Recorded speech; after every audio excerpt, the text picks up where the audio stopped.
श्री परमात्मने नमः। ओं वासुदेवाय नमः। ओं जगन्नाथदासाय नमः। ओं माँ सरस्वती तमे कंठरे बस, माँ कंठरे बस। अति बड़ी जगन्नाथ दास रचित श्रीमद् भागवत महापुराणर दशम स्कंध गोपलीलार आमे सप्तत्रिंश अध्याय अर्थात 37तम अध्याय आमे आज श्रवण करिबा। एई अध्याय गोपी मानकर जुगल गीत कथा वर्णना कर जाइछि। सप्तत्रिंश अध्याय शपथ त्रिंशे कृष्ण बने चलते मिली गोपी गणे जुग्म श्लोक करे गीत मान करिका टिले दुखे दीन। श्री शुक उवाच शुणप ऋक्ष दंडधारी गोपरे जेते नर नारी कृष्ण बनकु जीवा चाही कहती यशोदा बसाई गोप्यौचुहु शुण गो नंदर घरणी तो पुत्र कृष्णर कहाणी बांकन यन चाली धीरे मुरली लगाई धरे अंगुली बेणु रंध्रे देई त्रिभंगी छंदे उभा होई बामको पल ढाली धीरे निवेशी बाम बाहु मूले बेणुब जाते कुतूहले जमुना कदम्बर मूले आकाशे सिद्ध गण तुले देवका मिनी मोह गले लज्जा छाड़िले काम भोले केशव सन असंभाळे शुणग बेणुधर माता तोरकु मोर चित्र कथा हृदेल बाई बनमाल अळप हसी तोर बाल बेणुब जाए जेते बने आनंद हंती पशुगणे गोरुम हिस मृगजूथ शुणित सुत बेणु गीत तृणक बल दंते करी मुरली नादे चित्त धरी बछाए मुख देई स्तने शुणती मुद्रित लोचने चित्र प्रतिमा प्राय होई जंतुक चक्षु न चलई स्तबक पुष्प शिखी पूछ रंगमृतिका मालकाछ आंभपुत्रंकु घेनी संगे गोरुंकु डाकन्ते सुरंगे नदी जे बहु थिले बने शुणित सुत बेणु सोने अळप धीरे बहे बारी पवने उजाणी लहरी तापाद रजे चित देई बहकी से स्थिर होई पवन आणिब उड़ाई आंभे तो रिबु रेणु पाई आदिपुरुष प्राय से ही आंभवा लक संगे थाई गिरिनी कटे पशुगणे चरंती तृण तोष मने गोरुंक नाम बेणु सोने डाकन्ते मधुर बचने लताए तरुंकु आबोरी फलप लभ पुष्पे भरी लागंती राम कृष्ण पाए बसंत सुशीतल बाए वृक्षे हो इले पुलकित शुणिता मुरलीर गीत मधुब रसिले गहल जेनेन यनु अश्रुजल सुंदर बरत कुमर तुलसी माल लंबे उर गंधे भ्रमर न छाड़ती बेणुस बदे आवरती नदी तो डाग जले थाई हंससा रसे स्थिर होई मननी रोपी बेणु सोने मुद्रित होइले लोचने ନାନାକୁ ସୁମେ ବେଶ ହୋଇ ରୋହିଣୀ ସୁତ ସଙ୍ଗେ ଥାଇ ପର୍ବତ ପାଖେ ତୋର ବଳା ଶବଦେ ବ୍ରହ୍ମାଣ୍ଡ ମୋହିଲା ଇନ୍ଦ୍ରବଚନେ ମେଘମାଳେ ସୁନ୍ଦର ଗଗନ ମଣ୍ଡଳେ ମିତ୍ରର ଶ୍ରମ ବନେ ଚାହିଁ ମେଘେ ଢାକିଲେ ଛତ୍ର ହୋଇ ଗୋପେ ବି ବିଧ ରସେ ପୁରୀ ନ ଶିଖି ବେଣୁନାଦ ସ୍ଫୁରି ଶପଥ ସ୍ୱରେ ବେଣୁବାଇ ରଙ୍ଗନୟନେ ବାଙ୍କେ ଚାହିଁ ତୋରଣ ଦନ ବେଣୁ ସୁରେ ବ୍ରହ୍ମାଶଙ୍କର ଇନ୍ଦ୍ର ତୁଲେ ମୁନିଙ୍କ ସଙ୍ଗେ ବନ ମଧ୍ୟେ ମୋହ ଇଲେ ବେଣୁନାଦେ ଅପୂର୍ବ ଶୁଣ କୃଷ୍ଣ ମାଏ ଧ୍ୱଜ କୋଶ ବେନି ପାଏ ବିଚିତ୍ର କଲା ବନ ଭୂଇଁ ମତମା ତଙ୍ଗ ପ୍ରାୟ ହୋଇ ତାର ଚାଲିବା ଦେଖି ମାଏ ଚାଲିତ ନ ପରୁ ଭେଡ଼ାଏ ବୃକ୍ଷଙ୍କ ଗତି ଆମ୍ଭେ ଭୋଜୁ ଚାହିଁନ ପାରି ରକ୍ଷ ବୁଜୁ ମଦନ ସରେ ହେଉଁ ଭୋଳ ଫିଟଇ କବରୀ ଅଞ୍ଚଳ ମଣିଗୁ ଜରାଶିରେ ଧରି ଗାଈଙ୍କ ପଛେ ବନଚାରି ତୁଳସୀ ମାଳ ଲମ୍ବେ ହୃଦେ ଭୁଜକୁ ପାଳ ପୁଅ କାନ୍ଧେ ମଧୁର ରସେ ବେଣୁବାଇ ଚାଲନ୍ତେ ଚଉଦିଗ ଚାହିଁ ହରିଣୀ ଗଣ କୃଷ୍ଣେ ଚାହିଁ ତେଣୁସ ବଦେ ଚିତ ହୋ ବେଣୁସ ବଦେ ଚିତ ଦେଇ ଛାଡ଼ିଣ ସୁତ ଘର ବାସ କ୍ଷଣେ ନ ଛାଡ଼ନ୍ତି ପାଶ ସକଳ ଗୁଣଙ୍କର ସିନ୍ଧୁ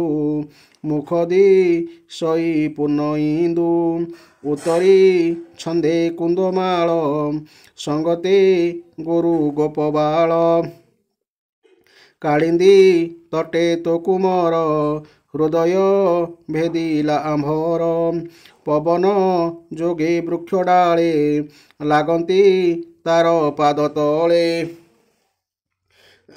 ତ୍ରିଦଶେ ବାଦ୍ୟ ନାଦ କରି ସ୍ତୁତି କରନ୍ତି ବ୍ରହ୍ମଚାରୀ ବିବିଧ ଅଙ୍ଗେ ଉପହାର କେ କହୁ ମହିମା ତାହାର ଇନ୍ଦ୍ରର ଛଳେ ତୋ କୁମର करे तो लीला गिरिवर ब्रह्माशंकर आदि करी बंदिले तार पाद धरी गोधन घेनी दिन अंते पथेया सन्ते गोपीनाथे गोधूली भूषण शरीर जीवन दहे गो आम्भर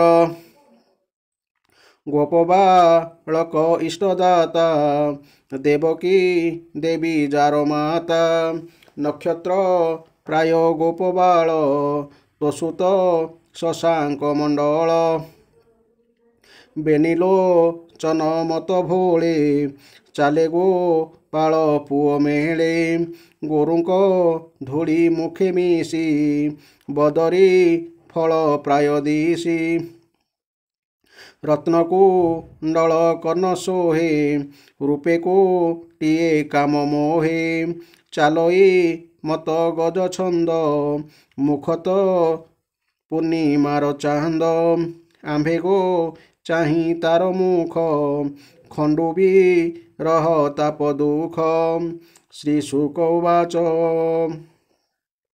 एमंत कृष्ण लीला कही नंदघरणी आगे जाई गोपींक कृष्ण पादे चित दिन को दिन अप्रमित छाड़िले भव बंध भ्रम कृष्ण हूँ न जानती आन से गोप गोपींक पୟରେ मनम थाऊ निरंतरे नामम हर जगन्नाथ भक्ति छाड़ी अरक्षित ब्राह्मण कूले जात होई हरिभ କତି ମୋର ନାହିଁ। ସୁଜନ ଜନେ ହରିପଥେ ସେବକ କରି ନିୟମତେ। ନିବିଡ଼ ମୋହ ଜଡ଼େ ଥାଇ କୃଷ୍ଣ ଚରଣେ ମନ କାହିଁ। ଏ ଘର ସଂସାର ସାଗର ଏଡ଼େ ହୋ ବିଶ୍ୱାସ ନ କର। ନିରତେ ଭଜ ଦୃଢ଼ ଚିତେ ହରିଚରଣ ଅବିରତେ। ବ୍ରହ୍ମାହୁ କୀଟ ଜନ୍ମ ଯାଏ ସକଳେ ପଡ଼ି ମାୟା ମୋহে। କେବଳ ଗୋବିନ୍ଦ ଭରସା ଛାଡ଼ ସକଳ ମାୟା ଆଶା। ପଥିକ ଯେହ୍ନେ ପଥ ଶ୍ରମେ ମିଳନ୍ତି ବୃକ୍ଷର ଆଶ୍ରମେ। ଶ୍ରମ ସାରିଲେ ଯେଝା ମତେ ଚଳନ୍ତି ବୃକ୍ଷ ଥାଇ ପଥେ। ଏସନ ସଂସାର କୁଟୁମ୍ବ ସୁଖ ଦୁଃଖରେ ପରାଭବ। ବିନା ଗୋବିନ୍ଦ ଆଶ୍ରିତାର ନାହିଁ କେ ବଣ ପ୍ରତିକାର। ପୁରାଣ ଶ୍ରୀ ଭାଗବତ ବାଇଙ୍କ ପ୍ରାୟ କଲି ଗୀତ। ପଣ୍ଡିତ ନ କରିବ ହାସ ତୁମ୍ଭ ଚରଣେ ମୁହିଁ ଦାସ। ଇତି ଶ୍ରୀମଦ୍ଭାଗବତେ ମହାପୁରାଣେ ପରମହଂସ୍ୟାଂ ସଂହିତାୟାଂ ଦଶମ ସ୍କନ୍ଧେ ବୃନ୍ଦାବନ କ୍ରୀଡ଼ାୟାଂ ଗୋପିକା ଯୁଗଳଂ ଗୀतं ନାମ ସପ୍ତତ୍ରିଂଶୋऽଧ୍ୟାୟଃ। ବର୍ତ୍ତମାନ ଗୋପୀମାନଙ୍କର ଯୁଗଳ ଗୀତ ବା ଶ୍ରୀକୃଷ୍ଣଙ୍କ ପାଇଁ ଯେଉଁ ମନର ଭାବାବେଗ କଥା ରହିଛି ସେହି ବିଷୟରେ ଆମେ ବ୍ୟାଖ୍ୟା ଶୁଣିବା। ଶ୍ରୀ ସୁକଦେବ କହିଚାଲେ, ହେ ପରୀକ୍ଷିତ, ଭଗବାନ ଶ୍ରୀକୃଷ୍ଣ ଗାଈ ଚରାଇବା ପାଇଁ ପ୍ରତିଦିନ ବନକୁ ଯିବାବେଳେ ଗୋପୀମାନଙ୍କର ଚିତ୍ତକୁ ମଧ୍ୟ ଚୋରାଇ ନେଇଯାଉଥିଲେ। ସେମାନଙ୍କର ମନ ଶ୍ରୀକୃଷ୍ଣଙ୍କୁ ଚିନ୍ତନ କରୁଥିଲା ଓ ସେମାନଙ୍କର ମୁଖ ଶ୍ରୀକୃଷ୍ଣଙ୍କ ଲୀଳା ଗାନ କରୁଥିଲା। ଏପରି ଭାବରେ ସେମାନେ ବିରହ ବେଦନା ମଧ୍ୟରେ ଦିନ କଟାଉଥିଲେ। ଗୋପୀମାନେ ନିଜ ନିଜ ମଧ୍ୟରେ କୁହାକୁହି ହେଉଥିଲେ, ଆଗ ସଖୀ, ନିଜର ପ୍ରେମୀଜନଙ୍କୁ ପ୍ରେମ ବିତରଣ କରୁଥିବା ଓ ବିଦ୍ୱେଷକାରୀ ଲୋକଙ୍କୁ ମଧ୍ୟ ମୋକ୍ଷ ପ୍ରଦାନ କରୁଥିବା ନଟନାଗର ଶ୍ୟାମସୁନ୍ଦର ଯେତେବେଳେ ତାଙ୍କର ବାଁ ଗାଲକୁ ବାଁ ବାହୁ ପର୍ଯ୍ୟନ୍ତ ଢଳାଇ ଦେଇ ଭ୍ରୁଲତା ନଚାଇ ନଚାଇ ଅଧରରେ ବଂଶୀ ଲଗାଇ ଦିଅନ୍ତି ଓ ତାଙ୍କର ସୁକୁମାର ଅଙ୍ଗୁଳିଗୁଡ଼ିକୁ ବଂଶୀର ରନ୍ଧ୍ରଗୁଡ଼ିକ ଉପରେ ସଞ୍ଚାଳନ କରି ମଧୁର ତାନ ତୋଳନ୍ତି, ସେତେବେଳେ ସିଦ୍ଧପତ୍ନୀମାନେ ସେମାନଙ୍କ ସ୍ୱାମୀମାନଙ୍କ ସହିତ ବିମାନରେ ବସି ଆକାଶ ମାର୍ଗକୁ ଚାଲି ଆସନ୍ତି ଓ ତାଙ୍କର ବଂଶୀ ସ୍ୱନ ଶୁଣି ଚକିତ ହୋଇଯାଆନ୍ତି। ସ୍ୱାମୀମାନଙ୍କ ସହିତ ରହିଥିବା ବେଳେ ମଧ୍ୟ ନିଜ ଚିତ୍ତର ଏପରି ଅବସ୍ଥା ଦେଖି ସେମାନେ ପ୍ରଥମେ ପ୍ରଥମେ ଲାଜରେ ସଢ଼ିଯାଆନ୍ତି, କିନ୍ତୁ ଅଳ୍ପ କେତୋଟି କ୍ଷଣ ଭିତରେ ସେମାନଙ୍କର ଚିତ୍ତ କାମବାଣରେ ବିନ୍ଧି ହୋଇଯାଏ। ତେଣୁ ସେମାନେ ଅବଶ ଓ ଅଚେତ ହୋଇଯାଆନ୍ତି। ସେତେବେଳେ ସେମାନଙ୍କ ଦେହରୁ ବସ୍ତ୍ର କେତେବେଳେ ଯେ ଖସି ପଡ଼େ ସେମାନେ ତାହା ବି ଜାଣିପାରନ୍ତି ନାହିଁ। ଆଉ ଜଣେ ଗୋପୀ କହିଲା, ଆଗ ସଖୀ, ସେହି ପରମ ସୁନ୍ଦର ନନ୍ଦବାଳଙ୍କର ଗୋଟିଏ ଆଶ୍ଚର୍ଯ୍ୟ କଥା ଶୁଣିଲଣି? ସେ ଯେତେବେଳେ ହସି ଦିଅନ୍ତି ନା, ତାଙ୍କ ହାସ୍ୟରେଖା ତାଙ୍କର ଗୋଟିଏ ହାର ପରି ଦେଖାଯାଏ। ତାଙ୍କ ବକ୍ଷରେ ଯେଉଁ ସୁନେଲି ଶ୍ରୀଭତ୍ସ ରେଖାଟି ରହିଛି ତାକୁ ଦେଖିଲେ ଲାଗେ କଳା ମେଘରେ ବିଜୁଳିଟିଏ ସ୍ଥିର ହୋଇ ରହିଯାଇଛି କେଉଁ। ସେ ଦୁଃଖୀଜନଙ୍କୁ ସୁଖ ଦେବା ପାଇଁ ଓ ବିରହୀମାନଙ୍କ ମୃତ ଶରୀରରେ ପ୍ରାଣ ସଞ୍ଚାର କରିବା ପାଇଁ ବଂଶୀ ବଜାଇଲେ ତାଙ୍କ ପାଖକୁ ବ୍ରଜର ଦଳ ଦଳ ଗାଈଗୋରୁ ଓ ବନର ମୃଗ ଧାଇଁ ଆସନ୍ତି। କେବଳ ଆସନ୍ତି ନାହିଁ ଗୋ, ସେମାନେ ପାଟିରେ ପୁରାଇଥିବା ଘାସପତ୍ର ପାଟିରେ ହିଁ ସେହିପରି ସ୍ଥିର ହୋଇ ରହିଯାଏ। ତାକୁ ଆଉ କାଢ଼ି ପାରନ୍ତି ନାହିଁ କି ଗିଳି ପାରନ୍ତି ନାହିଁ। ଦୁଇ କାନ ଟେକି ସେମାନେ ଏପରି ଧୀରସ୍ଥିର ହୋଇ ଠିଆ ହୋଇଯାନ୍ତି ଯେ ଦେଖିଲେ ମନେ ହୁଏ ସତେ ଯେପରି ଚିତ୍ତର ପ୍ରତିମାଟିଏ ଠିଆ ହୋଇଛି କିମ୍ବା ସେମାନେ ଠିଆ ଠିଆ ଶୋଇପଡ଼ିଛନ୍ତି। ଆଗ ସେହି ବଂଶୀସ୍ୱନ ସେମାନଙ୍କ ଚିତ୍ତକୁ ପୁରା ଚୋରାଇ ନିଏ, ତେଣୁ ସେମାନେ ସେପରି ସ୍ଥିର ରହିବାର ତ ସ୍ୱାଭାବିକ। ଅନ୍ୟ ଜଣେ ଗୋପୀ କହିଲା, ହଁ ଲୋ ସଖୀ, ସେହି ନନ୍ଦକିଶୋର ଯେତେବେଳେ ମଥାରେ ମୟୂର ପୁଚ୍ଛର ମୁକୁଟ ପିନ୍ଧି କୁଞ୍ଚିତ କେଶରେ ପୁଷ୍ପଗୁଚ୍ଛ ଖଞ୍ଜି ଓ ନାନା ରଙ୍ଗର ମାଟିରେ ଦେହକୁ ରଙ୍ଗାଇ ନୂଆ ନୂଆ କଅଁଳ ପତ୍ରରେ ବେଶ ହୋଇଯାଇଛନ୍ତି, ଦେଖିଲେ ଲାଗିବ ସତେ ଯେପରି ଜଣେ ବଡ଼ ପହିଲମାନ ଠିଆ ହୋଇଛି। ସେତେବେଳର କଥା ଆଉ କ'ଣ କହିବି କହିଲୁ? ପୁଣି ସେ ଯେତେବେଳେ ବଳରାମ ଓ ଆମ ପିଲାମାନଙ୍କ ସହିତ ବଂଶୀ ବଜାଇ ଗାଈମାନଙ୍କୁ ନାଁ ଧରି ଡାକନ୍ତି, ସେତେବେଳେ ଲୋ ସଖୀ, ନଦୀମାନଙ୍କ ଗତି ସ୍ଥିର ହୋଇଯାଏ। ସେମାନେ ଚାହାନ୍ତି ପବନ ସେମାନଙ୍କ ପ୍ରିୟତମଙ୍କ ଚରଣ ରେଣୁ ଉଡ଼ାଇ ନେଇ ସେମାନଙ୍କ ଉପରେ ପକାଇ ଦିଅନ୍ତା କି ସେମାନେ ଧନ୍ୟ ହୋଇଯାଆନ୍ତି। କିନ୍ତୁ ସଖୀ, ସେହି ନଦୀମାନେ ମଧ୍ୟ ଆମରି ପରି ହତଭାଗିନୀ। ନନ୍ଦନନ୍ଦନ କୃଷ୍ଣଙ୍କୁ ଆଲିଙ୍ଗନ କଲାବେଳେ ଆମର ବାହୁ ଯେପରି କମ୍ପି ଉଠେ, ଅଥଚ ଜଡ଼ତା ରୂପ ଆବେଶ ଭାବ ଉଦୟ ହୋଇଯିବାରୁ ଆମେ ଯେପରି ଆଉ ହାତ ବି ହଲାଇ ପାରୁନା, ନଦୀମାନେ ମଧ୍ୟ ଠିକ୍ ସେହିପରି ପ୍ରେମ ହେତୁ କମ୍ପି ଉଠନ୍ତି ଏବଂ ନିଜର ତରଙ୍ଗ ରୂପ ବାହୁକୁ 2-4 ଥର ଉଠାଇ ଶେଷରେ ଅବଶ ହୋଇ ସ୍ଥିର ହୋଇଯାନ୍ତି, ପ୍ରେମାବଶରେ ସ୍ତମ୍ଭିତ ହୋଇଯାଆନ୍ତି। ଅନ୍ୟ ଜଣେ କହିଲା, ଆଗ ସଖୀ, ଦେବତାମାନେ ଯେପରି ଅନନ୍ତ ଅଚିନ୍ତ୍ୟ ଐଶ୍ୱର୍ଯ୍ୟର ସ୍ୱାମୀ ଭଗବାନ ନାରାୟଣଙ୍କ ଶକ୍ତିର ମହିମା ଗାନ କରନ୍ତି, ଆମ ପିଲାମାନେ ମଧ୍ୟ ସେହିପରି ଅନନ୍ତ ସୁନ୍ଦର ନଟନାଗର ଶ୍ରୀକୃଷ୍ଣଙ୍କର ବିଭିନ୍ନ ଲୀଳା ଗାନ କରନ୍ତି। ସେହି ଅଚିନ୍ତ୍ୟ ଐଶ୍ୱର୍ଯ୍ୟ ସମ୍ପନ୍ନ ଶ୍ରୀକୃଷ୍ଣ ଯେତେବେଳେ ବୃନ୍ଦାବନରେ ବିହାର କରନ୍ତି ଏବଂ ବଂଶୀ ବଜାଇ ଗିରିରାଜ ଗୋବର୍ଦ୍ଧନର ପାଦ ଦେଶରେ ଚରୁଥିବା ଗାଈମାନଙ୍କୁ ନାମ ଧରି ଡାକନ୍ତି, ସେତେବେଳେ ବଣର ଗଛଲତାମାନେ ଫୁଲ ଓ ଫଳରେ ଲଦି ହୋଇଯାନ୍ତି। ସେସବୁର ଭାରରେ ଗଛଡାଳ ତଳକୁ ନଇଁ ଭୂଇଁରେ ଲାଗିଯାଏ। ତାହା ଦେଖି ମନେ ହୁଏ ସତେ ଯେପରି ସେମାନେ ତଳେ ମୁଣ୍ଡ ଲଗାଇ ପ୍ରଣାମ କରୁଛନ୍ତି। ସେହି ଗଛଲତାମାନେ ନିଜ ଭିତରେ ଭଗବାନ ବିଷ୍ଣୁଙ୍କ ଅଭିବ୍ୟକ୍ତି ହେଲା ପରି ଅନୁଭବ କରି ପ୍ରେମରେ ଫୁଲି ଉଠନ୍ତି। ସେମାନଙ୍କର ଅଙ୍ଗ ପ୍ରତ୍ୟଙ୍ଗ ଉତ୍ଫୁଲ୍ଲିତ ହୋଇଯାଏ। ସବୁ ଗଛ ଧାର ଧାର ମହୁ ବର୍ଷା କରନ୍ତି। ଆଉ ଜଣେ କହିଲା, ଆଗ ମିତ, ସଂସାରରେ କହ, ସଂସାରେ ବାହାରେ କହ, ଯେଉଁଠି ଯେତେ ବି ଦେଖିବା ଯୋଗ୍ୟ ସୁନ୍ଦର ବସ୍ତୁ ଅଛି, ସେସବୁ ଭିତରେ ସବୁଠାରୁ ଅଧିକ ସୁନ୍ଦର, ସବୁଠାରୁ ଅଧିକ ମଧୁର, ସମସ୍ତଙ୍କ ମଧ୍ୟରେ ଶ୍ରେଷ୍ଠ ହେଉଛି ଆମର ମନମୋହନ। ତାଙ୍କର ଶ୍ୟାମଳ ଲଲାଟରେ କେଶରର ତିଳକଟି ସତରେ ଦେଖିବା ଯୋଗ୍ୟ, ଯେତେ ଦେଖିଲେ ବି ମନ ମାନେ ନା। ଗଳାଠାରୁ ଆଣ୍ଠୁ ପର୍ଯ୍ୟନ୍ତ ଲମ୍ବି ଯାଇଥିବା ତାଙ୍କର ଫୁଲମାଳାର ଶୋଭା ଓ ସେଥିରେ ଗୁନ୍ଥା ଯାଇଥିବା ତୁଳସୀର ଦିବ୍ୟ ସୁଗନ୍ଧ କି ମନୋହର ନୁହେଁ କହିଲୁ? ପୁଣି ସେସବୁ ଫୁଲର ମହୁ ଖାଇବା ଲୋଭରେ ମାଳା ପାଖେ ପାଖେ ଉଡ଼ୁଥିବା ଦଳ ଦଳ ଭ୍ରମରକୁ ଦେଖିଛୁଟି? ସେହି ଭ୍ରମର ଗୁଞ୍ଜନକୁ ଆଦର କରି ତାହାରି ସ୍ୱରରେ ସ୍ୱର ମିଶାଇ ଆମର ନଟନାଗର ଶ୍ୟାମସୁନ୍ଦର ଯେଉଁ ବଂଶୀ ବଜାଇ ଦିଅନ୍ତି, ତାହା ଶୁଣିଛଟି? ସତେଲୋ ସଖୀ, ସେହି ମୁନି ମନମୋହନଙ୍କର ସଙ୍ଗୀତ ସରୋବରରେ ରହୁଥିବା ସାରସହଂସ ଆଦି ପକ୍ଷୀମାନଙ୍କର ଚିତ୍ତକୁ ମଧ୍ୟ ଚୋରାଇ ନିଏ। ସେମାନେ ଭାବବିହ୍ୱଳ ହୋଇ ଆସି ଆମ ପ୍ରିୟ ଶ୍ୟାମ ସୁନ୍ଦରଙ୍କ ନିକଟରେ ବସି ପଡ଼ନ୍ତି ଏବଂ ନୀରବରେ ଆଖି ବୁଜି ଚିତ୍ତକୁ ଏକାଗ୍ର କରି ତାଙ୍କର ଆରାଧନା କରନ୍ତି। ଦେଖିଲେ କହିବୁ, ସେମାନେ ବୋଧହୁଏ ପକ୍ଷୀବୃତ୍ତି ଅବଲମ୍ବନ କରୁଥିବା ପରମହଂସ ବା ଯୋଗୀ। ସତେ କହିଲୁ, ଏସବୁ କେଡ଼େ ଆଶ୍ଚର୍ଯ୍ୟର କଥା ନୁହେଁ? ଆଉ ଜଣେ କହିଲା, ଆଗ ବ୍ରଜ ସୁନ୍ଦରୀ ଗଣ, ଆମ ଶ୍ୟାମସୁନ୍ଦର ଯେତେବେଳେ କାନରେ ଫୁଲର କୁଣ୍ଡଳ ଝୁଲାଇ ବଳରାମ ସହିତ ଗିରିରାଜ ଗୋବର୍ଦ୍ଧନ ଶିଖରେ ଚଢ଼ିଯାଆନ୍ତି ଓ ସେଠାରେ ଠିଆ ହୋଇ ସମଗ୍ର ଜଗତକୁ ମୁଗ୍ଧ କରି ବଂଶୀ ବଜାଇବାକୁ ଲାଗନ୍ତି, ଆଗ ବଂଶୀ ବଜାନ୍ତି କ'ଣ ମ ଜାଣ? ବଂଶୀର ଆନନ୍ଦମୟ ଧ୍ୱନି ଦ୍ୱାରା ସକଳ ବିଶ୍ୱକୁ ଆଲିଙ୍ଗନ କରି ପକାନ୍ତି। ସେତେବେଳେ ବଂଶୀର ସ୍ୱର ସହିତ ସ୍ୱର ମିଶାଇ କଳାମେଘମାନେ ମନ୍ଦ ମନ୍ଦ ଗର୍ଜନ କରନ୍ତି। ସେପରି ମୃଦୁ ମନ୍ଦ ଗର୍ଜନ କଲାବେଳେ ମଧ୍ୟ ମେଘମାନଙ୍କ ମନରେ ଭୟ ରହିଥାଏ ଯେ ସେମାନେ ଯଦି ଟିକିଏ ଜୋରରେ ଗର୍ଜନ କରିଦେବେ, ତେବେ ତାହା ବଂଶୀସ୍ୱନର ବିପରୀତ ହୋଇଯାଇ ବଂଶୀସ୍ୱନକୁ ବେସୁରା କରିଦେବ ଏବଂ ଏହା ଫଳରେ ପ୍ରଭୁ ଶ୍ରୀକୃଷ୍ଣଙ୍କ ପାଖରେ ସେମାନଙ୍କର ଅପରାଧ ହୋଇଯିବ। ଆଲୋ, ମେଘମାନେ କେବଳ ସେତିକି କରନ୍ତି ନାହିଁ, ସେମାନେ ଯେତେବେଳେ ଦେଖନ୍ତି ଯେ ଆମ ପ୍ରାଣବନ୍ଧୁ ଶ୍ୟାମଘନ ଝାଳି ଗଲେଣି, ସେତେବେଳେ ସେମାନେ ତାଙ୍କ ଉପରକୁ ଭାସି ଆସି ତାଙ୍କୁ ଛାୟା ପ୍ରଦାନ କରନ୍ତି, ତାଙ୍କ ଉପରେ ଛତ୍ର ହୋଇଯାଆନ୍ତି। ଆଗ ସେମାନେ ପ୍ରସନ୍ନ ହୋଇ ତାଙ୍କ ଉପରେ ନିଜର ଜୀବନ ମଧ୍ୟ ଢାଳି ଦିଅନ୍ତି, ଫୁଲ ବରଷା କଲା ପରି ବରସନ୍ତି। ଅନ୍ୟ ଜଣେ କହିଲା, ଆଗ ସତୀ ଶିରୋମଣି ଯଶୋଦା ରାଣୀ, ତୁମର ସେହି ସୁନ୍ଦର ପୁଅଟି ଆମ ପିଲାମାନଙ୍କ ସାଥିରେ ଖେଳିବାରେ ଭାରି ଧୁରନ୍ଧର।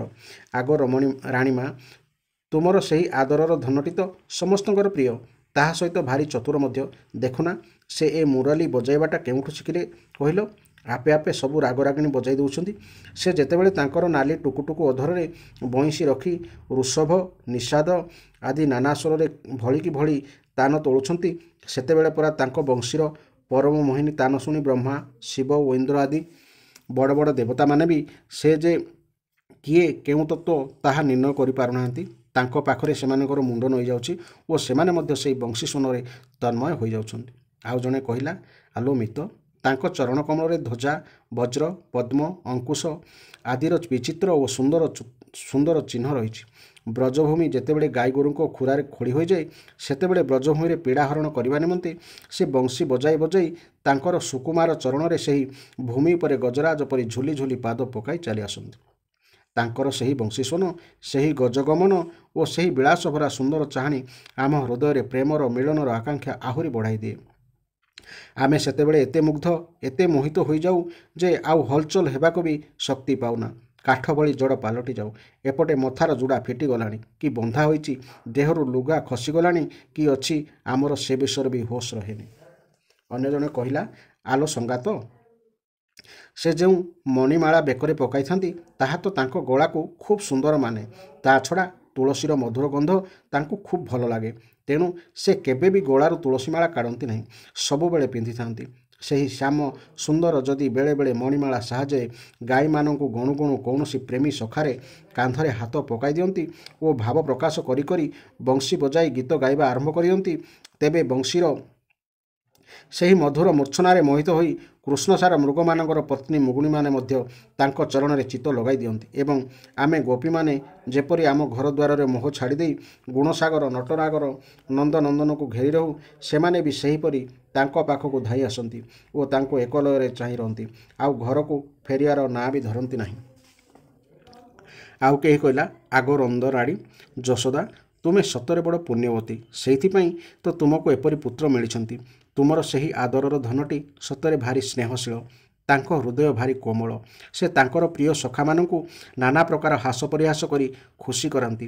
ସେ ଯେତେବେଳେ କୁନ୍ଦମାଳ ପିନ୍ଧି ନିଜକୁ ବିଚିତ୍ର ବେଶରେ ସଜାଇ ଦିଅନ୍ତି ଏବଂ ଗୋପାଳ ବାଳକ ଓ ଗାଈମାନଙ୍କ ସହିତ ଯମୁନା ତଟକୁ ଯାଇ ଖେଳିବାକୁ ଲାଗନ୍ତି, ସେତେବେଳେ ମଳୟ ଚନ୍ଦନ ସମାନ ଶୀତଳ ସୁଗନ୍ଧିତ ଅନୁକୂଳ ବାୟୁ ଧୀରେ ଧୀରେ ବହି ଆସି ତୁମ ଆଦରରେ ଧନଙ୍କର ସେବା ହୁଏ। ପୁଣି ଗନ୍ଧର୍ବ ଆଦି ଉପଦେବତାମାନେ ଯଶଗାନ କରିଙ୍କ ପରି ଗାଈ ବଜାଇ ତାଙ୍କୁ ସନ୍ତୁଷ୍ଟ କରନ୍ତି ଓ ତାଙ୍କୁ ନାନା ପ୍ରକାର ଉପହାର ଦେଇ ଚାରିପଟୁ ଘେରିଯାଇ ତାଙ୍କରି ସେବା କରନ୍ତି। ଅନ୍ୟ ଜଣେ କହିଲା, ଆଗ ସଖୀ, ଶ୍ୟାମସୁନ୍ଦର ବ୍ରଜର ଗାଈମାନଙ୍କୁ ଭାରି ଭଲ ପାଆନ୍ତି, ସେଇଥିପାଇଁ ତ ସେ ଗୋବର୍ଦ୍ଧନ ଧାରଣ କରିଥିଲେ। ଏବେ ତ ସଞ୍ଜ ହୋଇଗଲାଣି, ବୋଧହୁଏ ସେ ଗାଈ ଗୋଠ ଧରି ବନରୁ ଫେରୁଥିବେ, କିନ୍ତୁ ଆଜି ଏତେ ଡେରି କଲେଣି କାହିଁକି କେଜାଣି? ତୁମେ ଜାଣିଛ କି? ଆଗ ବାଟରେ ବ୍ରହ୍ମା ଆଦି ବୟୋବୃଦ୍ଧମାନେ, ଶିବ ଆଦି ଜ୍ଞାନବୃଦ୍ଧମାନେ ତାଙ୍କର ଯେଉଁ ଚରଣ ବନ୍ଦନା କରନ୍ତି, ସେଥିପାଇଁ ବୋଧେ ହୁଏ ଡେରି ହୋଇଯାଇଥିବ। ସେ ନିଶ୍ଚୟ ଗାଈଗୋଠ ପଛେ ପଛେ ବଂଶୀ ବଜାଇ ବଜାଇ ଆସୁଥିବେ। ଆମ ପିଲାମାନେ ତାଙ୍କର କୀର୍ତ୍ତି ଗାଇ ଗାଇ ଆସୁଥିବେ। ଆଗ ଦେଖ ଦେଖ, ହେଇଟି ଆସିଗଲେଣି। ତାଙ୍କ ବନମାଳା ଉପରେ ଗୋଧୂଳି ଜମି ଯାଇଛି। ଦିନସାରା ବଣରେ ବୁଲି ବୁଲି ହାଲିଆ ହୋଇଯାଇଛନ୍ତି, ତଥାପି ତାଙ୍କର ଯେଉଁ ଶୋଭା, ଏହା ଆମ ଆଖିକୁ କେତେ ସୁନ୍ଦର, କେତେ ଆନନ୍ଦ ନ ଦେଉଛି ସତେ। ଦେଖ ଗୋ, ଯଶୋଦାଙ୍କ ଗର୍ଭରୁ ଜନ୍ମ ହୋଇ ସମସ୍ତଙ୍କୁ ଆନନ୍ଦ ଦେଉଥିବା ଏହି ଚନ୍ଦ୍ରମା ଆମ ପରି ପ୍ରେମୀମାନଙ୍କ ଭଲ ପାଇଁ, ଆମର ଆଶା ଅଭିଳାଷକୁ ପୂର୍ଣ୍ଣ କରିବା ପାଇଁ ଆମ ପାଖକୁ କିପରି ଚାଲି ଆସୁଛନ୍ତି ଦେଖ। ଅନ୍ୟ ଜଣେ ଗୋପୀ କହିଲା, ସଖୀ, ତାଙ୍କର ଶୋଭା କିପରି ହୋଇଛି ଦେଖୁଛଟି? ଈଷତ୍ ଲାଲିମାଯୁକ୍ତ ମତୁଆଲା ଆଖି ଦୁଇଟି କେଡ଼େ ସୁନ୍ଦର ନ ଦିଶୁଛି। ଗଳାରେ ଲମ୍ବିଛି ବନମାଳା, କାନରେ ଝୁଲୁଥିବା ସୁବର୍ଣ୍ଣ କୁଣ୍ଡଳର କାନ୍ତିରେ ତାଙ୍କର କୋମଳ ପାଣ୍ଡୁର ଗଣ୍ଢସ୍ଥଳ ଦରପାଚିଲା ବରକୋଳିର କାନ୍ତି ପରି ଉଜ୍ଜ୍ୱଳ ଦିଶୁଛି। ପୁଣି ତାଙ୍କର ଅଙ୍ଗେ ଅଙ୍ଗେ, ବିଶେଷ କରି ତାଙ୍କର ପଦ୍ମମୁଖରେ ପ୍ରସନ୍ନତା ଫୁଟି ଉଠୁଛି। ଆହା, ସେ ତାଙ୍କର ସଖାମାନଙ୍କୁ କେତେ ଭଲ ପାଉନାହାନ୍ତି ସତେ। ଆଉ ଦେଖ ଦେଖ ସଖୀ, ସଞ୍ଜ ହେଉ ହେଉ ବ୍ରଜ ବିଭୂଷଣ ଶ୍ରୀକୃଷ୍ଣ କିପରି ଗଜରାଜ ପରି ହଲି ହଲି ଆମରି ଆଡ଼କୁ ଚାଲି ଆସୁଛନ୍ତି। ଦେଖ, ବ୍ରଜର ଗାଈମାନଙ୍କର ତଥା ଆମମାନଙ୍କର ଦିନଯାକର ଅସହ୍ୟ ବିରହତାପକୁ ହରଣ କରିବା ନିମନ୍ତେ ଆମର ପ୍ରିୟ ଶ୍ୟାମସୁନ୍ଦର କିପରି ଉଦିତ ଚନ୍ଦ୍ର ପରି ଆମ ପାଖକୁ ଚାଲି ଆସୁଛନ୍ତି ଦେଖ। ଶ୍ରୀ ଶୁକଦେବ କହିଚାଲେ, ହେ ପରୀକ୍ଷିତ, ସୌଭାଗିନୀ ଗୋପୀମାନଙ୍କର ମନ ସର୍ବଦା ଶ୍ରୀକୃଷ୍ଣଙ୍କଠାରେ ଲାଗି ରହୁଥିଲା। ସେମାନେ କୃଷ୍ଣମୟ ହୋଇଯାଉଥିଲେ। ଦିନରେ ଭଗବାନ ଶ୍ରୀକୃଷ୍ଣ ଗାଈ ଚରାଇବା ନିମନ୍ତେ ବନକୁ ଚାଲିଗଲେ ସେମାନେ ତାଙ୍କରି ଚିନ୍ତନ କରି କରି ଏବଂ ସଖୀମାନଙ୍କ ସହିତ ତାଙ୍କରି ଲୀଳା ଗାଇ ଗାଇ ସେଥିରେ ମଜି ଯାଉଥିଲେ। ଏପରି ଭାବରେ ସେମାନଙ୍କର ଦିନ ବିତି ଯାଉଥିଲା। ଏଇ ଥିଲା ଶ୍ରୀକୃଷ୍ଣଙ୍କ ବିନା ଗୋପୀ ନାରୀମାନଙ୍କ ମନର ବେଦନା। ଠିକ୍ ଏଇଭଳି ଭାବେ ଅଧ୍ୟାୟ ଗୁଡ଼ିକ ଶୁଣିବା ପାଇଁ ଚ୍ୟାନେଲଟିକୁ ସବସ୍କ୍ରାଇବ୍ କରିବାକୁ ଜମା ଭୁଲନ୍ତୁ ନାହିଁ। ଜୟ ଜଗନ୍ନାଥ, ଜୟ ଜଗନ୍ନାଥ, ଜୟ ଜଗନ୍ନାଥ।